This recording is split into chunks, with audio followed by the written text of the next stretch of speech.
So, in this video, I'm going to tell a story.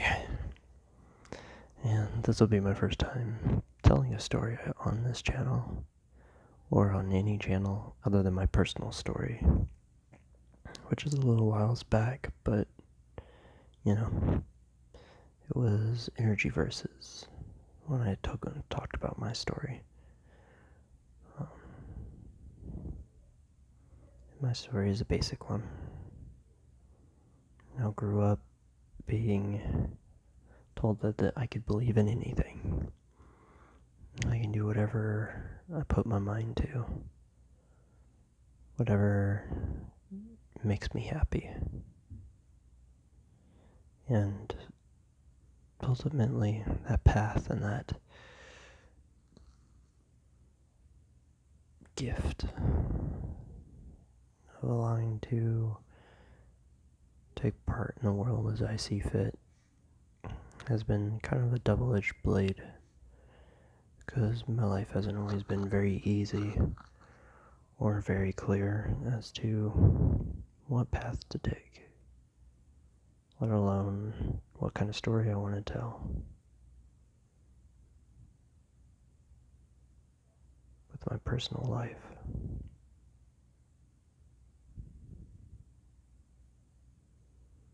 So I've done many things. I've been a thief. I've been a troublemaker. I've been honest, hard worker, an individual, a part of a group, organized, disorganized, a builder, a creator, a victim, a victimizer.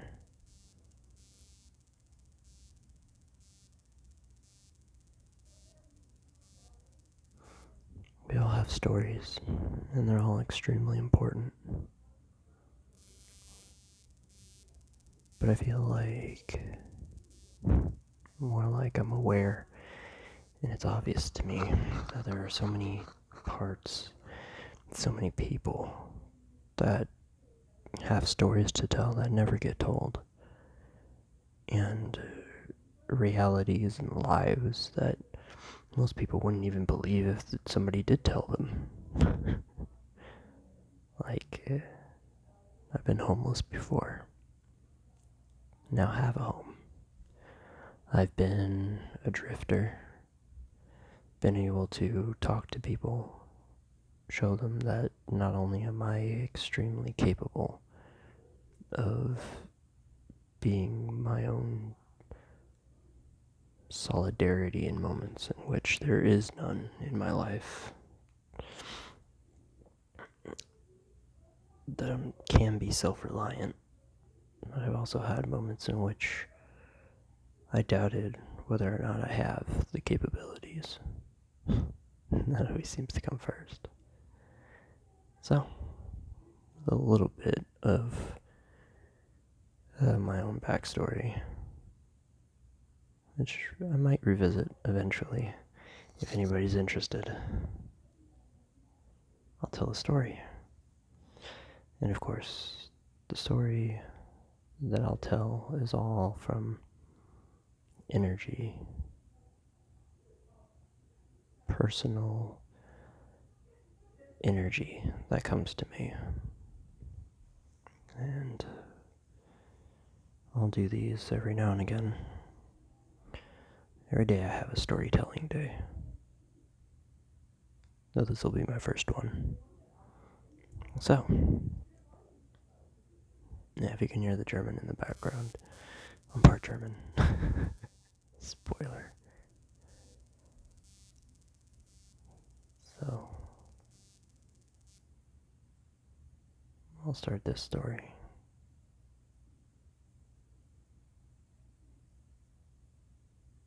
Once there was a fair maiden. She was fair in every sense of the word. She always kept things close to her chest. And she always paid people in kind. And never was she overstretching her bounds or hurting people for the sake of hurting people. She was somebody who would give as good as she got. So fair is fair,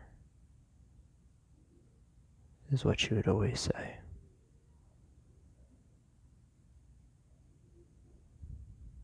One of the days in which she had a fair trade with a young man who's seen battle, weary and torn, broken down in so many ways, and yet not even he believed that he could be fixed. He was the first in a long time to make the maiden smile, truly smile, ear to ear, eyes shining. She wanted to repay this because it wasn't fair that somebody who seemed so shot, so wounded, couldn't find a smile of his own. Day after day, she fretted and struggled to find things that would make this man smile. This war-torn boy.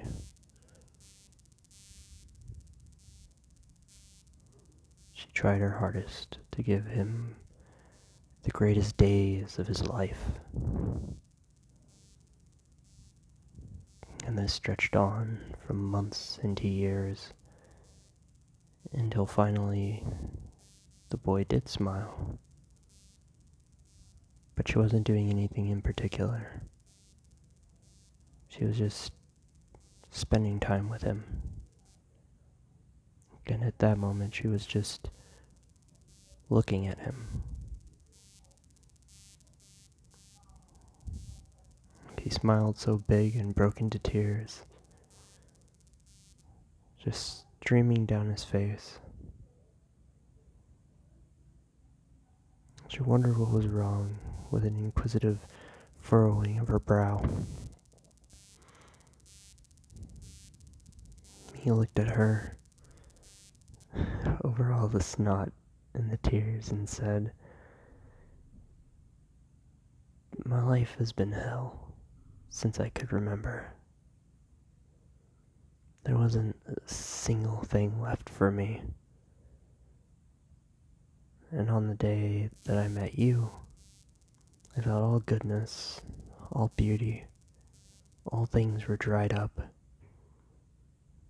That there was no one I could trust, that there was nothing left in this world for me to care about. But from the first moment you smiled, it hurt. It hurt me so badly because I knew that I couldn't smile like that, so carefree and honest and true to myself. Because all I could think about was the pain that I had in my life for years. And it just got harder and harder until it stopped being so hard. And today you finally broke me. I'm a sad, desperate man. And I never knew kindness like yours. And I'm thankful you never gave up on me.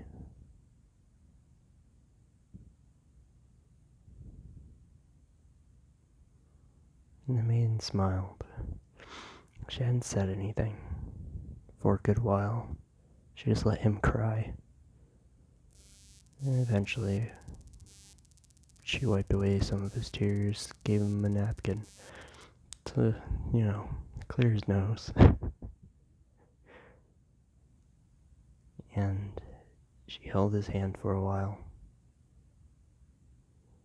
And she said, "You know what? Fair is fair. I've always had a good life.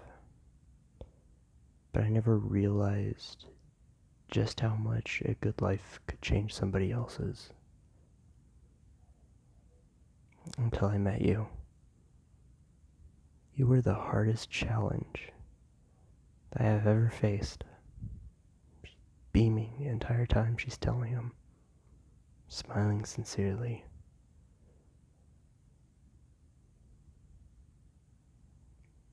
I couldn't get you to smile, and I came up with so many different ways, so many good things, and so many, well, kind of prankish things to do to see if I could get you to smile. And now that you have, and paid me a strong compliment, I doubt my life could ever be the same. Because for the longest time, I felt trapped. Fair is fair. And I believed fair was all that I could receive in my life. Until you. You taught me the extraordinary and the impossible.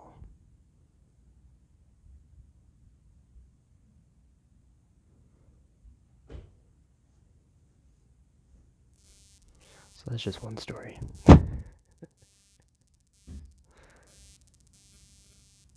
It's kind of unnerving doing storytelling without actually having anything written. But it's interesting to see how it turns out.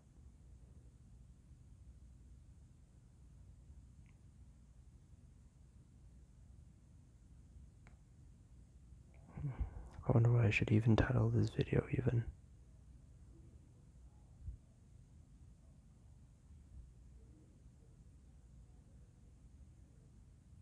It's been such a long time since anybody actually told the story just from imagination.